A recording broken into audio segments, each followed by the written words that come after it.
Check করে নেই সব অন করে।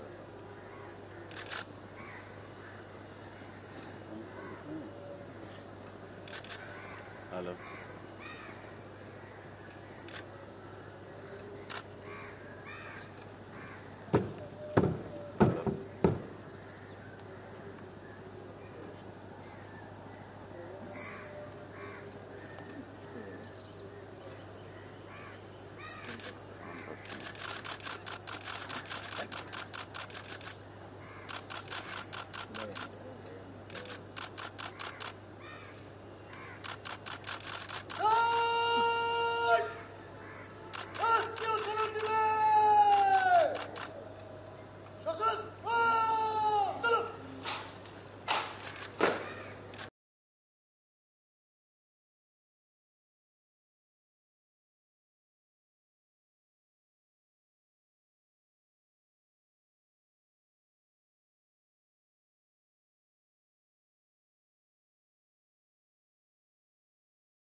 খেলা 3 রানের পরে না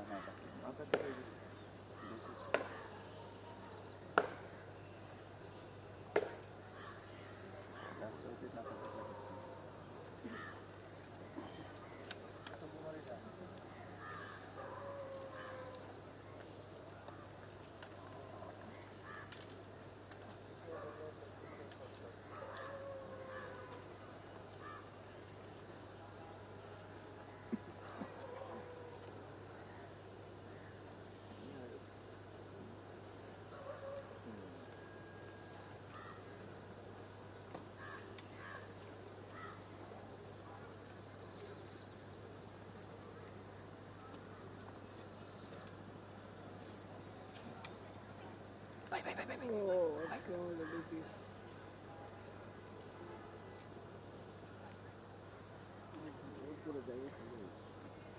LCD একটু চাপ দেন। হ্যাঁ, হাত দিন।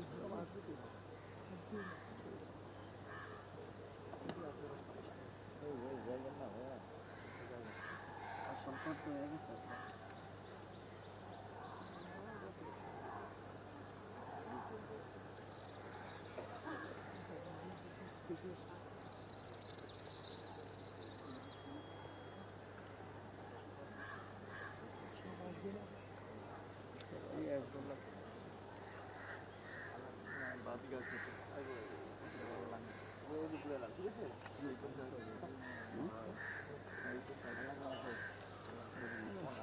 ওই শাড়িটাও আমরা ওইটা আসতেছে আবার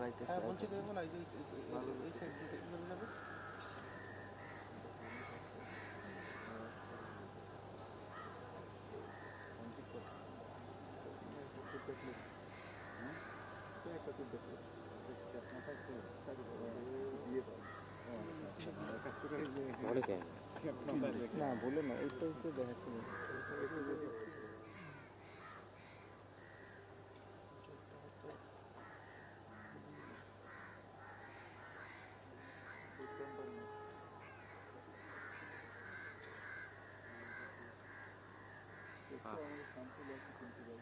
তাহলে তো আপনারা আবার ফাইট করবেন।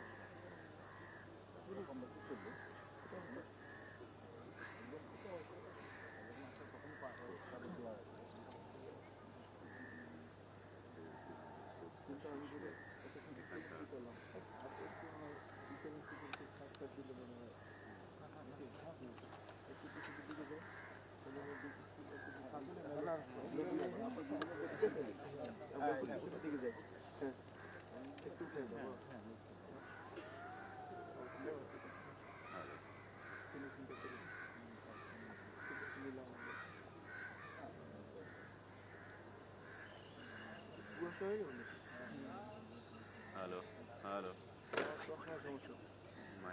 মাইক্রোফোনটা চেক করে না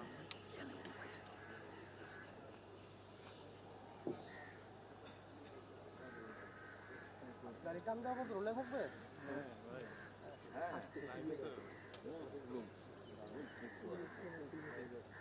হ্যালো হ্যালো হ্যালো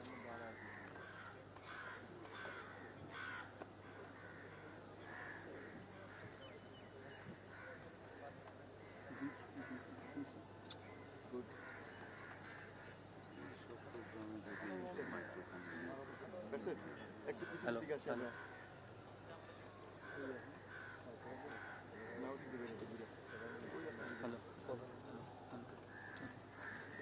আর বুঝতে পারবো না ক্যামেরা লেসও দেবে না এখন পাচ্ছে বোধ হয় আবার আবার ছেড়ে দিই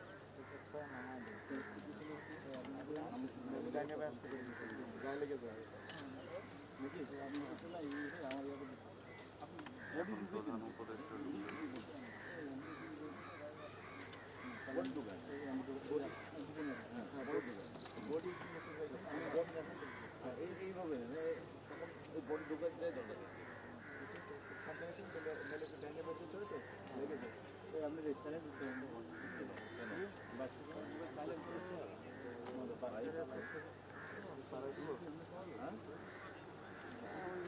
না ভাই যে ওভার চলে আসছে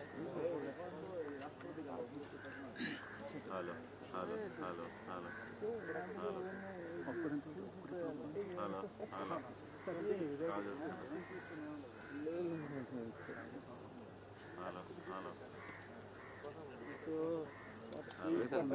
লাইভে এখনো ক্যামেরা ধরতে পারি আবার যদি আমি এই দিক থেকে নিয়ে আপনার বডির সাথে টাচ একটা ছবি নেব রিমুভের জন্য আমি এক পায়ে দাঁড়াই hello hello hello hello hello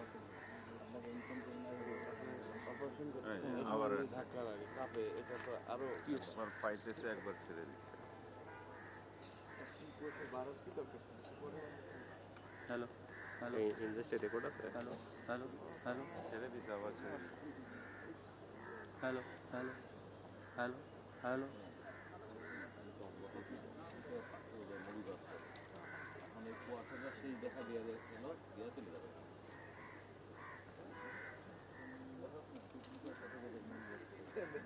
hello hello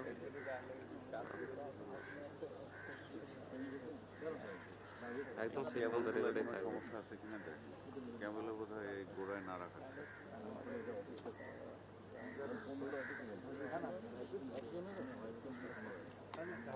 hello hello বোধ হয় ভালো করে কথা বলবো কি এটা ফ্রিকোয়েন্সি তো পাইতে হবে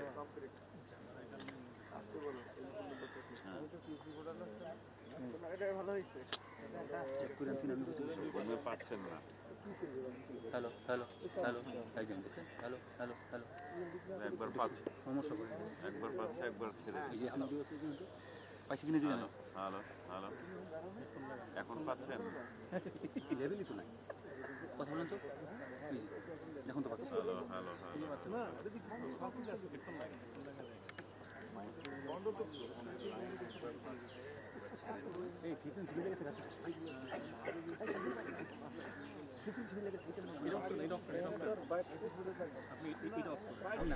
এতক্ষণ আমরা দেখছিলাম মিরপুরে শহীদ বুদ্ধিজীবী স্মৃতিসৌধে ফুল দিয়ে শহীদদের শ্রদ্ধা নিবেদন করেছেন রাষ্ট্রপতি মোহাম্মদ শাহাবুদ্দিন এবং একে একে দেখতে পাচ্ছি অন্যান্য যেসব উপদেষ্টারা রয়েছেন তারা কিন্তু উপস্থিত হয়েছেন এই মুহূর্তে, এবং আরও যারা যারা রয়েছেন, ডক্টর মোহাম্মদ ইউনূস কিন্তু এখন পর্যন্ত আসেনি। অন্তর্বর্তী সরকারের প্রধান উপদেষ্টা আসবেন একটু পরে এবং শ্রদ্ধা নিবেদন করবেন। 1971 সালের বাংলাদেশের মুক্তিযুদ্ধের পুরো সময় জুড়ে পাকিস্তানি হানাদার বাহিনী কর্তৃক পরিকল্পিতভাবে বাংলাদেশের জ্ঞানী গুণী ও বুদ্ধিসম্পন্ন মানুষদের হত্যা করা হয়েছিল এদিন।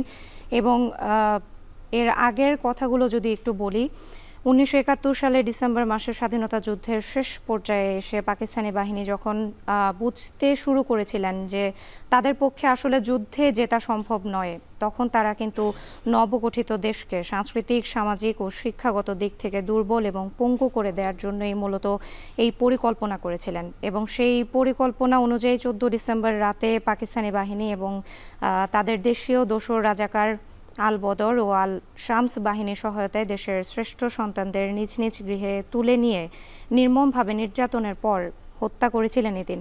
এবং এই পরিকল্পিত গণহত্যাটি বাংলাদেশের ইতিহাসে বুদ্ধিজীবী হত্যাকাণ্ড নামেই মূলত পরিচিত।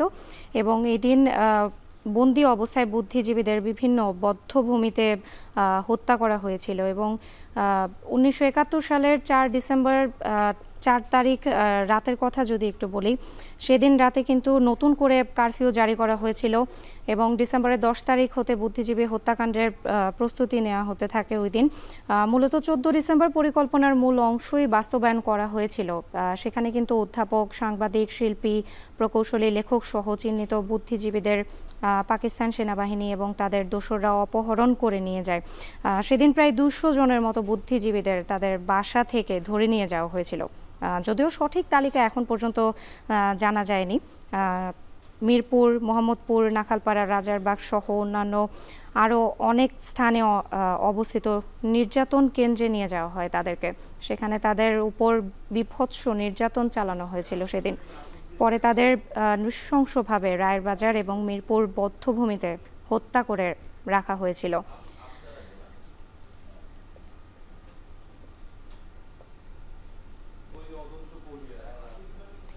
দেশ স্বাধীন হওয়ার পর তাদের ক্ষত বিক্ষত ও বিকৃত লাশ রায়েরবাজার, মিরপুর বধ্যভূমিতে পাওয়া গিয়েছিল।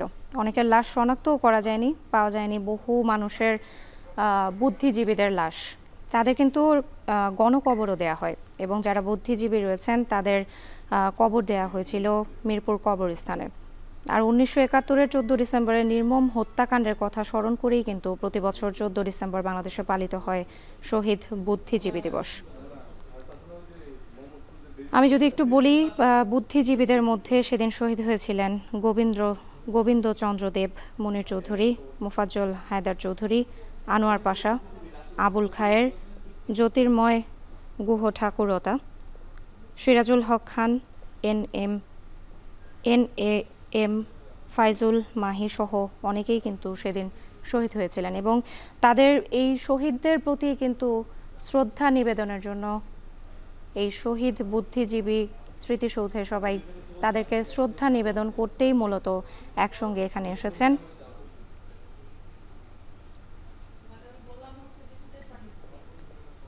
এবং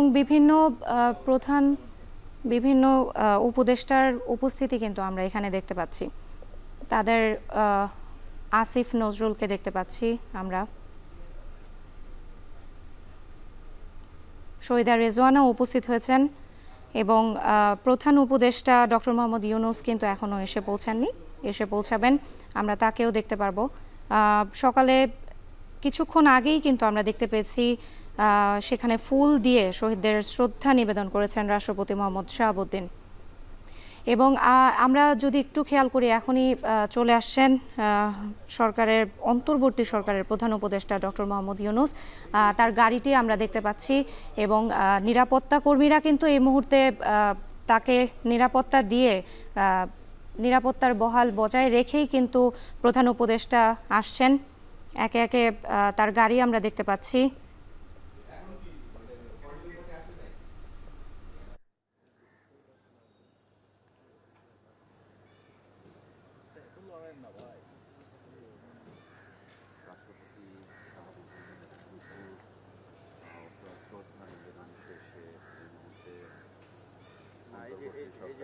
প্রধান উপদেষ্টা ডক্টর মোহাম্মদ ইউনূস শহীদ বুদ্ধিজীবী সমাধিস্থলে শ্রদ্ধা জানাতে আসছেন।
প্রথম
এর আগে সকাল 7টায় এই সমাধিস্থলে শ্রদ্ধা জানিয়েছেন রাষ্ট্রপতি শাহাবুদ্দিন।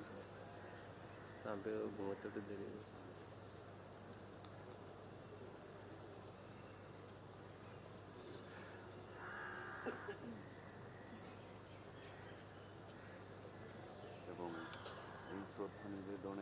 পরই সাধারণ দর্শনার্থীদের জন্য, সাধারণ মানুষের জন্য এই শ্রদ্ধা নিবেদনের জন্য এই সমাধিস্থলগুলো উন্মুক্ত করে দেওয়া হবে এবং বিভিন্ন রাজনৈতিক, সামাজিক, সাংস্কৃতিক সংগঠনগুলো এখানে শ্রদ্ধা নিবেদন করবেন।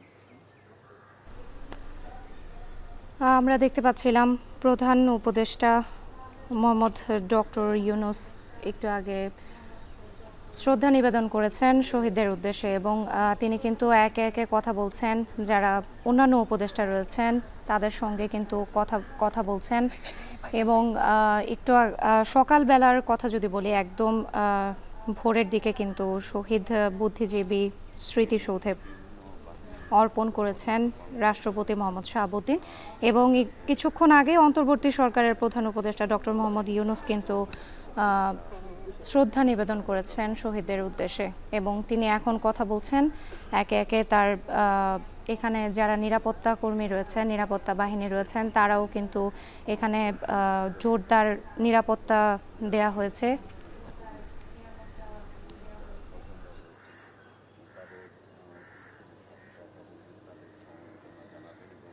পাশাপাশি রাষ্ট্রের যারা প্রশাসনিক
বুদ্ধিজীবী সমাধিস্থলের বাইরে রয়েছেন আমাদের আরেক সহকর্মী জান্নাতুল মোহনা এবং আমরা সেখানকার পরিস্থিতি জানতে তার কাছে চলে যাব। মোহনা, বাইরের কি অবস্থা দেখছেন? সাধারণ মানুষ কি বলছেন?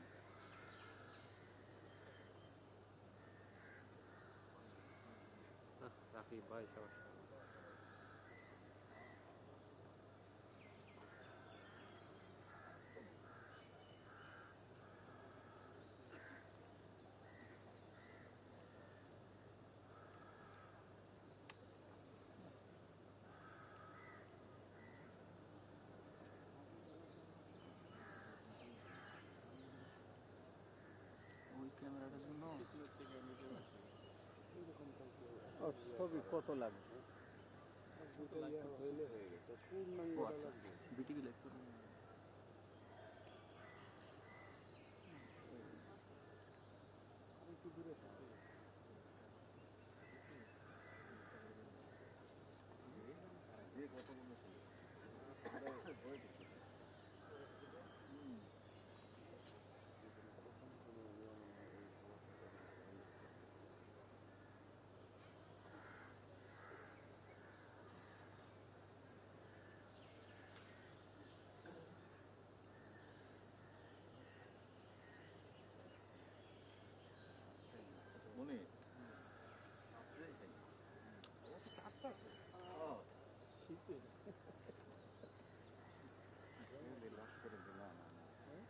আমার হাতের থেকে তো আপনার হাত আরো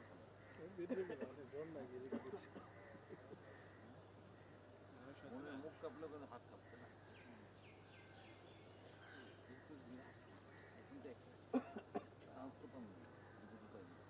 আমারও পাই না, চিল করি না, অনেকেই বুঝতে পারে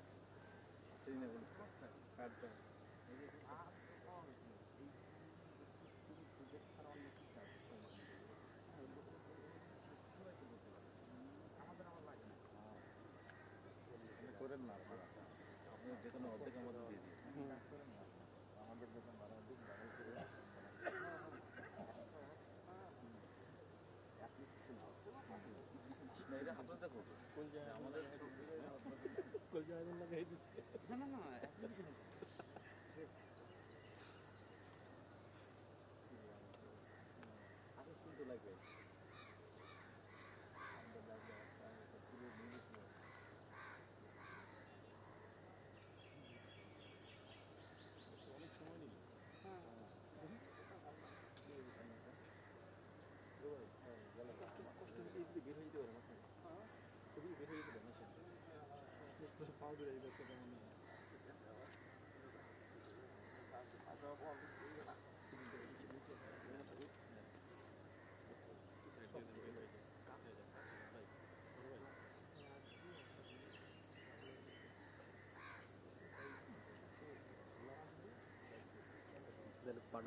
বহুতক্ষণ কষ্ট করছে যেন আরামে দাঁড়াইছে।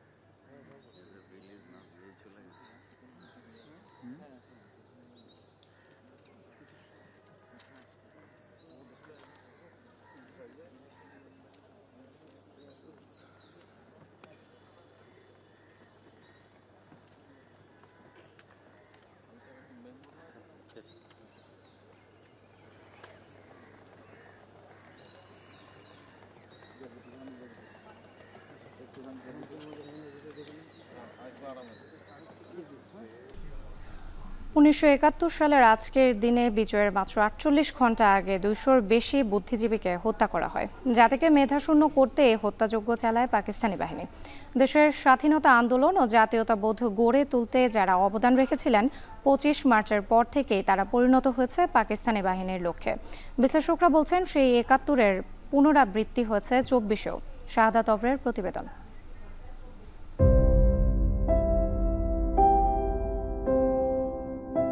প্রিয় বাংলাদেশ, এই দেয়ালবন্দি ঘরে তোমায় ঠিক বোঝা যায় না। তোমায় বুঝতে লাগে রাজপথ। তোমায় কতটা ভালোবাসি তা টের পেয়েছিলাম ২৪ জুলাইয়ে। যেমন ৭১-এ তোমায় ভালোবাসার প্রমাণ দিয়েছিল আমার পূর্বপুরুষেরা।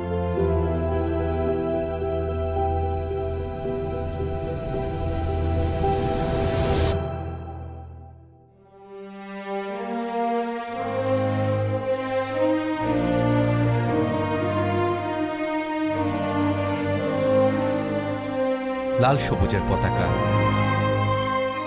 দেশের শক্তি আর সাহসের প্রতীক।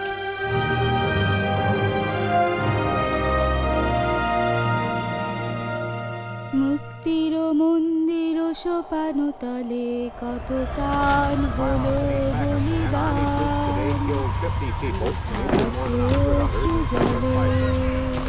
১৯৭১ সালের ২৫শে মার্চ রাতে পাকিস্তানি বাহিনীর গণহত্যার পর দেশের সাহসী তরুণরা প্রতিরোধ গড়ে তোলে। যার যা আছে তাই নিয়ে শুরু হয় মুক্তিযুদ্ধ।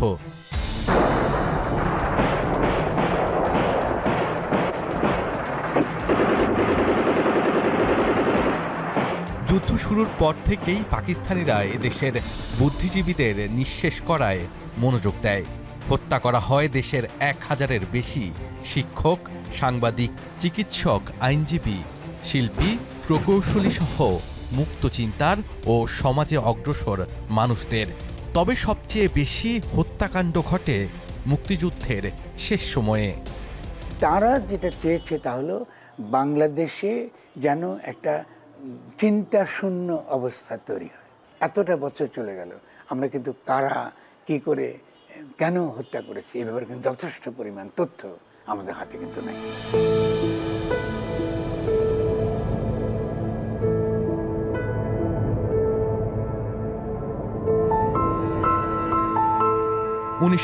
সালের 14 ডিসেম্বর দুপুরে ঢাকা বিশ্ববিদ্যালয়ের অধ্যাপক মোফাজ্জল হায়দার চৌধুরীকে তার বাসা থেকে তুলে নিয়ে যাওয়া হয়।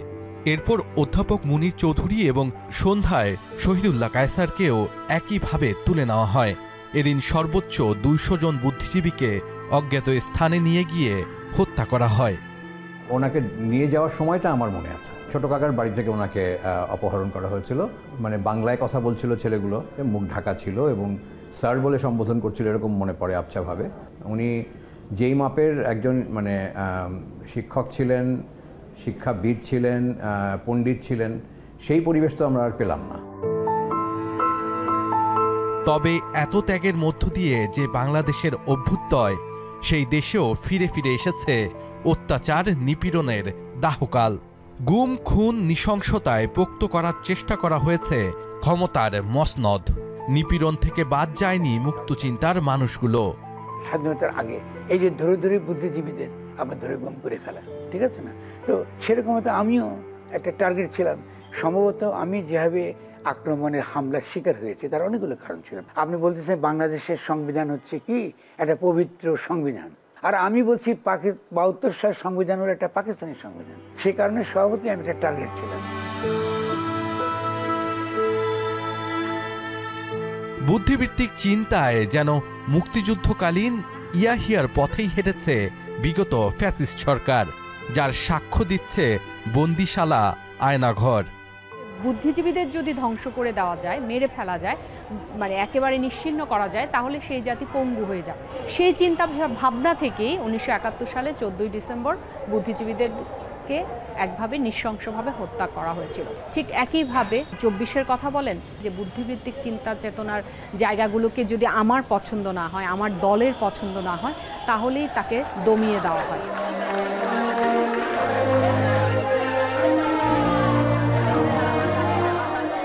এ সময়ের বুদ্ধিজীবীরা বলছেন, স্বৈরাচার কিংবা ফ্যাসিস্টরা বারবার মুক্ত চিন্তাকে আঘাত করার চেষ্টা করলেও তা যে শেষ পর্যন্ত ব্যর্থ হয় তারই প্রমাণ 71 এবং 24-এর বিজয়। ভবিষ্যৎ প্রজন্ম তারা কি, কেমন মানুষ ছিলেন, কী ধরনের বাংলাদেশ চেয়েছিলেন, এগুলো যেন জানতে পারে এবং সেই চর্চা যেন থাকে, তাহলে তাদেরকে শ্রদ্ধা জানানো হবে। আমার মনে হয় একটা সুযোগ এসছে আমাদের দেশকে নতুন করে ঢেলে সাজানো এবং আগে যা ভুল করেছে সেই ভুলগুলোকে ঠিক করা।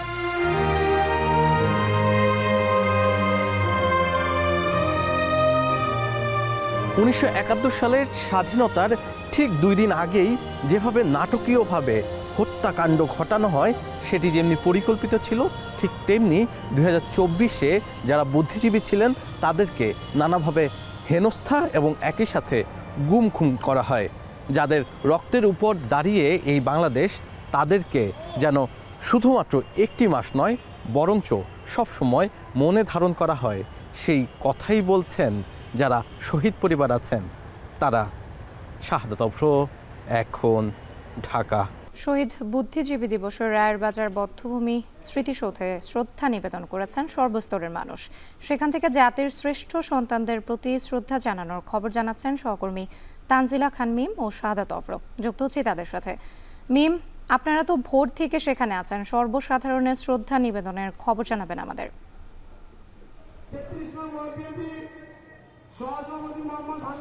14 ডিসেম্বর মধ্যরাত, আপনার দরজায় কড়া নাড়লো ঠক ঠক করে। আপনি দরজাও খুললেন রাত্রি, তারপর আপনাকে ধরে নিয়ে গেল এবং বলা হলো আপনাকে আমাদের সঙ্গে যেতে হবে। নিয়ে যাওয়ার পর নির্মমভাবে, মানসিকভাবে, শারীরিকভাবে নির্যাতন চালালো, তারপর হত্যা করা হলো। ভাবুন একবার নিজেকে সেই জায়গায় দাঁড়িয়ে যে বিষয়টা আসলে কতটা নির্মম হবে। ঠিক সেই নির্মম ঘটনাটাই কিন্তু 1971 সালে 14 ডিসেম্বর রাতে হয়েছিল।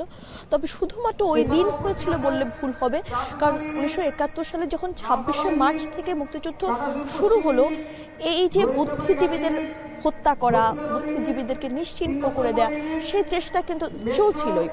এটির মূল কারণ হিসেবে যখন পাক বাহিনীরা বুঝতে পেরে গেল যে তাদের পরাজয় আসলে নিশ্চিত, ঠিক তখনই তারা চাইলো বাংলাদেশ যেন কখনো বিশ্ব দরবারে বা পৃথিবীর মানচিত্রে মাথা উঁচু করে দাঁড়াতে না পারে।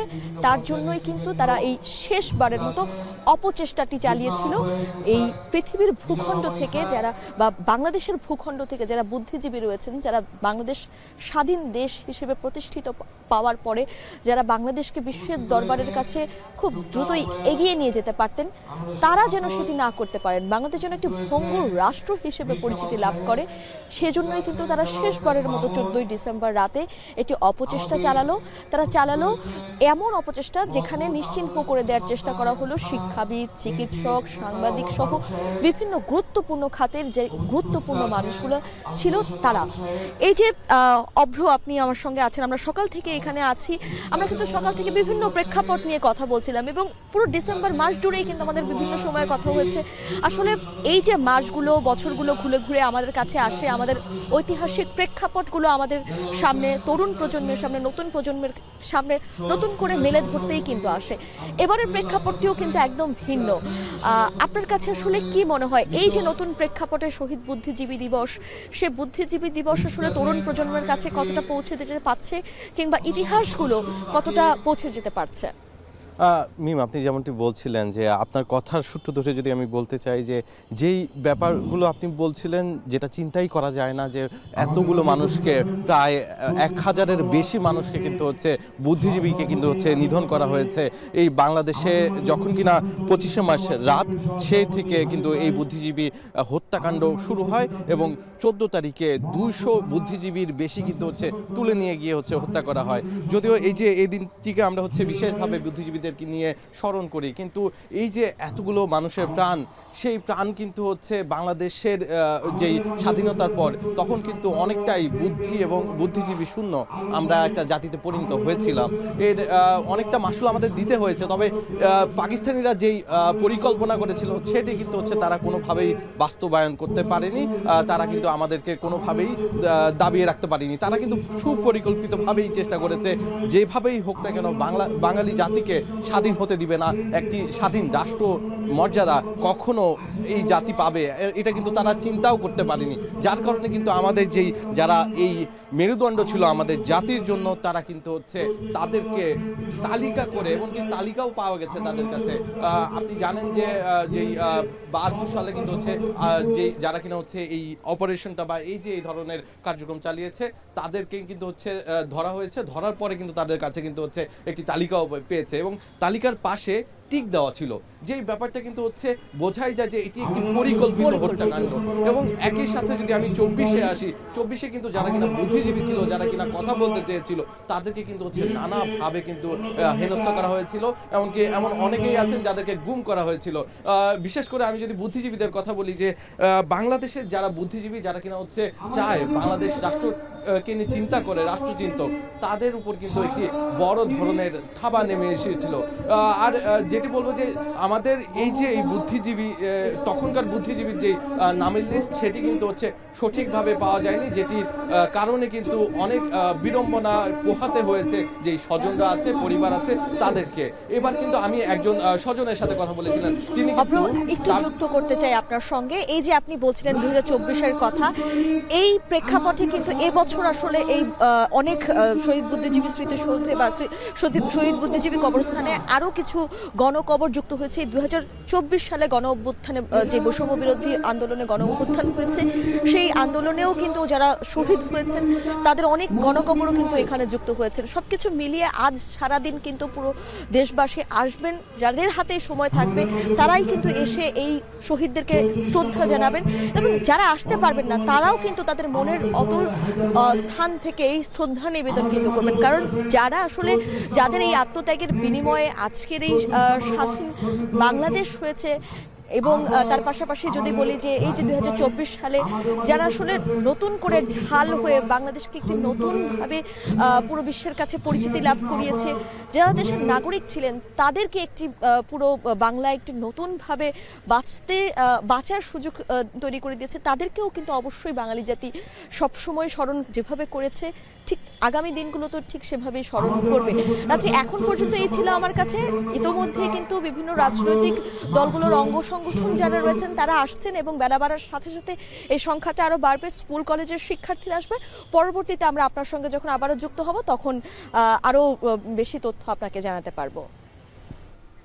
শহীদ বুদ্ধিজীবী দিবসে রায়েরবাজার বধ্যভূমি স্মৃতিসৌধে শ্রদ্ধা নিবেদন করছেন সর্বস্তরের মানুষ। সেখান থেকে জাতির শ্রেষ্ঠ সন্তানদের প্রতি শ্রদ্ধা জানানোর খবর জানাচ্ছিলেন সহকর্মী তানজিলা খান মিম ও শাহাদাত অভ্র। এখন সকালে নিচ্ছি ছোট্ট একটি বিরতি, ফিরছি একটু পর।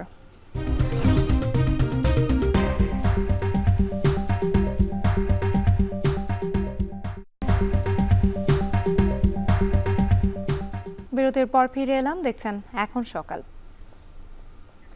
শহীদ বুদ্ধিজীবী দিবসের খুলনার গল্লামারী বধ্যভূমি স্মৃতিসৌধে শ্রদ্ধা নিবেদন করেছেন বিএনপি ও তার অঙ্গ সংগঠনের নেতাকর্মীরা।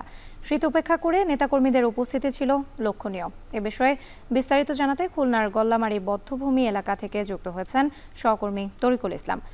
তরিকুল, আপনার কাছে জানতে চাই, বিএনপির নেতাকর্মীদের মধ্যে কোন কোন নেতাকর্মী এই মুহূর্তে এসে শ্রদ্ধা নিবেদন জানিয়েছেন, জানাবেন।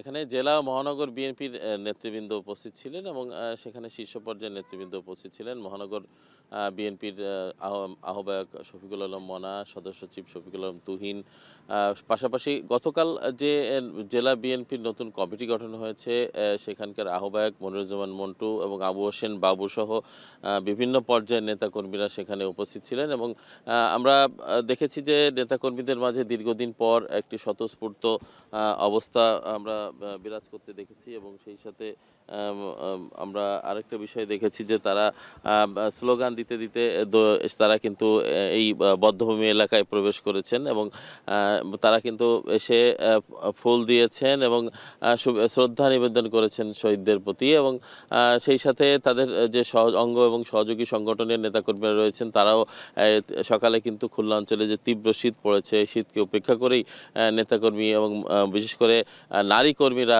তারা কিন্তু উপস্থিত ছিলেন। বিশেষ করে তারা কিন্তু 5 শতাধিকের বেশি নেতাকর্মী নিয়ে এখানে এসেছিলেন এবং তারা বলছেন যে 5ই আগস্ট বিপ্লবের পরে তারা কিন্তু মুক্তভাবে এবং স্বাধীনভাবে তাদের যে কার্যক্রম করতে পেরেছে, এর আগে তারা বধ্যভূমিতে আসতে গেলে ধরপাকড়ের শিকার হয়েছে এবং নির্যাতনের শিকার হয়েছে, বিভিন্ন সময় জেল জুলুমের শিকার হয়েছে। সেই নেতাকর্মীরাই কিন্তু এখানে এসে উপস্থিত হয়েছেন। পাশাপাশি এখানে জেলা প্রশাসন, বিভাগীয় প্রশাসন তারা কিন্তু ফুল দিয়েছে। বিভাগীয় কমিশনার যিনি নতুন এখানে খুলনায় তিনি এখানে পদায়ন হয়েছেন, তিনি এখানে উপস্থিত ছিলেন। ফিরোজ সরকার, এছাড়া খুলনার জেলা প্রশাসক এবং তার যে পরিষদ রয়েছে বা বিভিন্ন পর্যায়ের যারা কর্মকর্তা রয়েছে তারা কিন্তু এখানে উপস্থিত ছিলেন। এখানে উপজেলা প্রশাসনের পক্ষ থেকে এখানে বটিয়াঘাটা উপজেলার অন্তর্গত এলাকাটি তারাও এসে এখানে কিন্তু শহীদদের বুদ্ধিজীবীদের প্রতি যে শ্রদ্ধা নিবেদন তারা জানিয়েছেন। আমরা একটি কথা বলতে চাই যে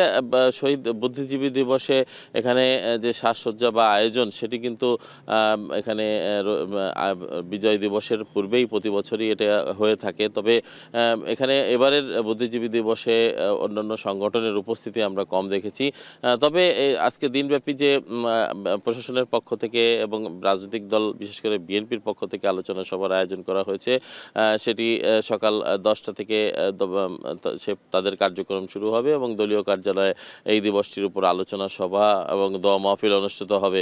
তো সব মিলিয়ে আমরা বলতে পারি যে সকালে এখানে বেশ কিছু সরকারি প্রতিষ্ঠান তারা ফুল দিয়ে এখানে শ্রদ্ধা নিবেদন করেছেন এবং রাজনৈতিক দল বিশেষ করে বিএনপি এবং অঙ্গ সংগঠনের সহযোগী সংগঠন তারা এখানে ফুল দিয়ে তারা শ্রদ্ধা নিবেদন করে তারা চলে গেছেন। এই ছিল আমার কাছে খুলনা থেকে শহীদ বুদ্ধিজীবী দিবসে প্রথম প্রহরে এখানকার গল্লামারি স্মৃতি স্তম্ভে যে শ্রদ্ধা নিবেদন তার সর্বশেষ খবর।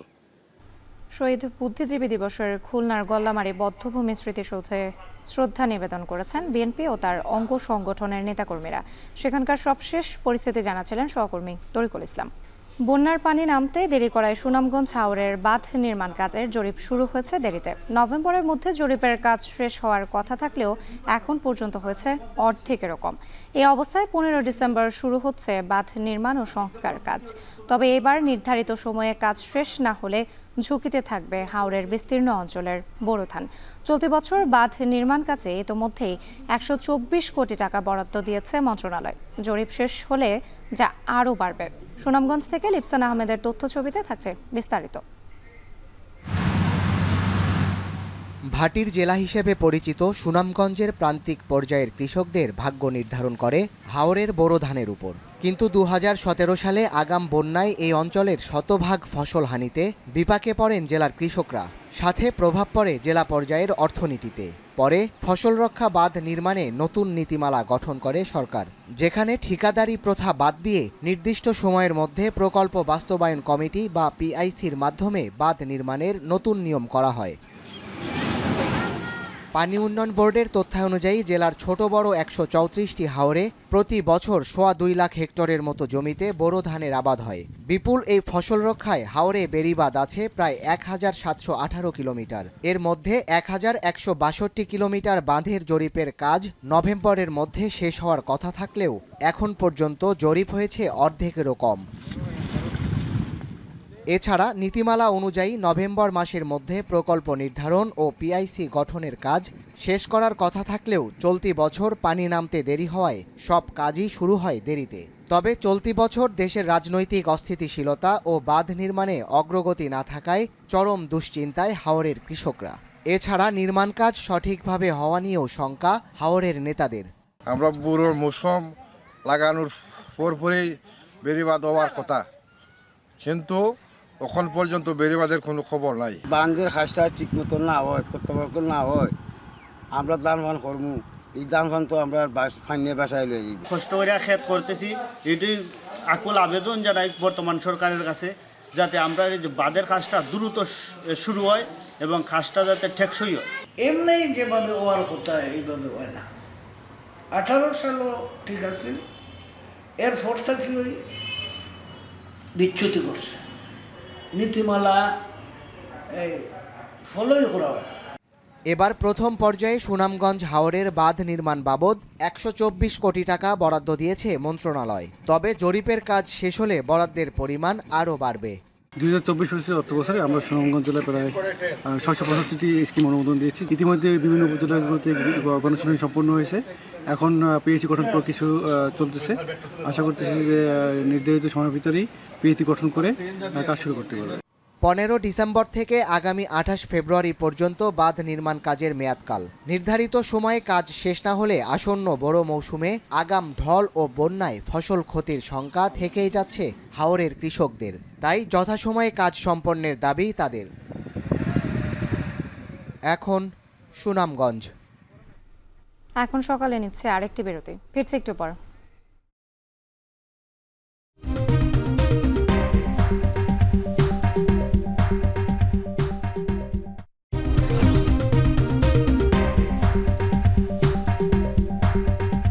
বিরতির পর ফিরে এলাম আরও একবার।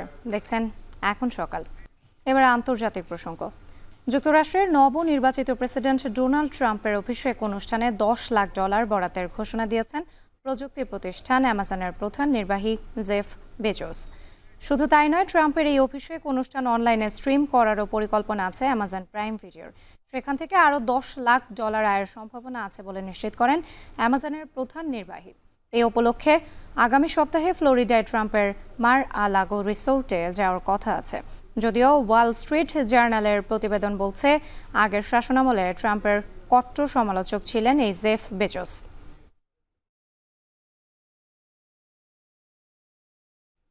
এই ছিল এখন সকালের আয়োজনে। এখন টেলিভিশন ওয়েবসাইটে দেখতে ভিজিট করুন www.ekon.tv। এছাড়া ফেসবুকে দেখতে ভিজিট করুন facebook.com/tv.ekon এবং ইউটিউবে এখন টেলিভিশন দেখতে ভিজিট করুন youtube.com/c/ekontv।